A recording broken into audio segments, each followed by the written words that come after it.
Conolly കനാലിൽ നിന്നും മാമ്പുള്ളി ചീപ്പ് വഴി ഉപ്പുവെള്ളം കയറുന്നതുമൂലം മണലൂർ പഞ്ചായത്ത് 1-ാം വാർഡിലെ മിക്കയിടവും ഉപ്പുവെള്ള ഭീഷണിയിൽ.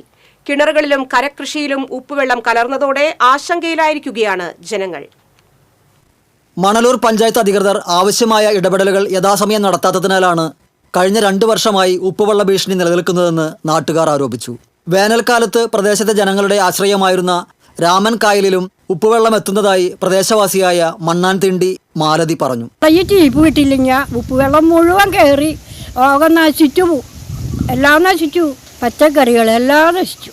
കണ്ടശേഖരം ഇങ്ങോട്ട് പുളി തന്നെ നേരാൻ പോകും കടവ് വരെ. പഞ്ചായത്തിന് കെട്ടുന്നത് പഞ്ചായത്ത് ഇറങ്ങണില്ല, ഒരാളെ അന്വേഷിക്കില്ല. പ്രദേശത്ത് വാട്ടർ അതോറിറ്റിയുടെ പൈപ്പ് വെള്ളത്തെയാണ് കുടിവെള്ളത്തിനായി ഭൂരിഭാഗം ആളുകളും ആശ്രയിക്കുന്നത്. മറ്റാവശ്യങ്ങൾ നിറവേറ്റാനുള്ള കിണറുകളിലെ വെള്ളവും ഉപ്പ് കയറി ഉപയോഗശൂന്യമാവുകയാണ്. ഉപ്പുവെള്ളം മൂലം കൃഷികളും നശിക്കുന്ന സ്ഥിതിയിലാണ്. കേരള കർഷക സംഘത്തിൻ്റെ നേതൃത്വത്തിൽ നടത്തിയ 2 മാസത്തോളം വളർച്ചയെത്തിയ നെൽകൃഷിയും ഉപ്പുവെള്ള ഭീഷണിയിലായി കഴിഞ്ഞു. ഈ വിഷയം ഉന്നയിച്ച് നിരവധി തവണ മണലൂർ പഞ്ചായത്ത് പ്രസിഡന്റിനെ സമീപിച്ചുവെങ്കിലും ഉചിതമായ നടപടികൾ ഉണ്ടായിട്ടില്ലെന്ന് കേരള കർഷക സംഘം കാരമുക്ക് മേഖലാ സെക്രട്ടറി VP പ്രവീൺ പറഞ്ഞു.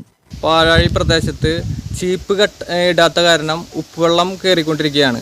ഈ ഉപ്പുവെള്ളം കയറി അവിടെയുള്ള പ്രദേശവാസികൾ കുറേ ചെറിയ കൃഷികളൊക്കെ നടത്തുന്നുണ്ട് വീട്ടിൽ. അതൊക്കെ നശിച്ചുകൊണ്ടിരിക്കുകയാണ്. ഇവിടെ പൈപ്പ് വെള്ളം മാത്രമാണ് ആശ്രയിച്ചാണ് ജനങ്ങൾ കഴിയുന്നത്.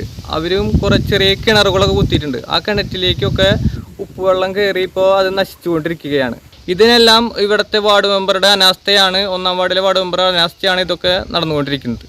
പ്രശ്നപരിഹാരത്തിനായി മണലൂർ പഞ്ചായത്ത് അധികൃതർ അടിയന്തര നടപടി സ്വീകരിക്കണമെന്നാണ് നാട്ടുകാരുടെ ആവശ്യം. TCV news, Thrissur.